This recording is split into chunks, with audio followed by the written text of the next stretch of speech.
హైదరాబాదు నగరంతో పాటు నల్లగొండ, రంగారెడ్డి జిల్లాలకు తాగునీళ్లందించే మహత్తర ప్రాజెక్టు సుంకిశాల. అటువంటి ప్రాజెక్టులో రిటైనింగ్ వాలు నిట్ట నిలువునా కూలిపోయింది. అదృష్టవశాత్తు ఆ టైంలో అక్కడ కార్మికులు లేనందున ఎటువంటి ప్రాణ నష్టం జరగలే. అసెంబ్లీ సమావేశాలు జరుగుతుండగా ఈ దుర్ఘటన జరిగింది. పరువు పోతదని కాంగ్రెస్ సర్కార్ జరిగిన దుర్ఘటనను దాచిపెట్టింది. సోషల్ మీడియాలో ఈ వీడియో చక్కర్లు కొట్టే వరకు తగుదునమ్మా అంటూ ఉప ముఖ్యమంత్రి ప్రెస్ మీట్ పెట్టి గత ప్రభుత్వం మీద నెట్టేసి చేతులు దులుపుకున్నాడు.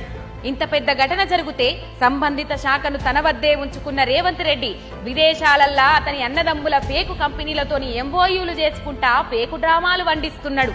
వరద వస్తుందన్న సమాచారం ఉన్నా అధికారులు వద్దంటున్నా ఎసొంటి రక్షణ చర్యలు లేకుండా సొరంగం తెరిచే ఉంచి ఆగమాగంగా గేట్లు ఏర్పాటు చేసింది కాంగ్రెస్ పార్టీ. ప్రాజెక్టుల నిర్వహణపై కాంగ్రెస్ పార్టీకి అవగాహన లేకపోవడంతో వరద ఉధృతికి, నీటి ఒత్తిడికి రిటైనింగ్ వాల్ కూలిపోయింది. అసెంబ్లీ నడుస్తుండగానే సుంకిశాల రిటైనింగ్ వాల్ కూలిపోయింది కాబట్టి ప్రభుత్వం బాధ్యతగా విషయాన్ని సభకు తెలియజెప్పాలి.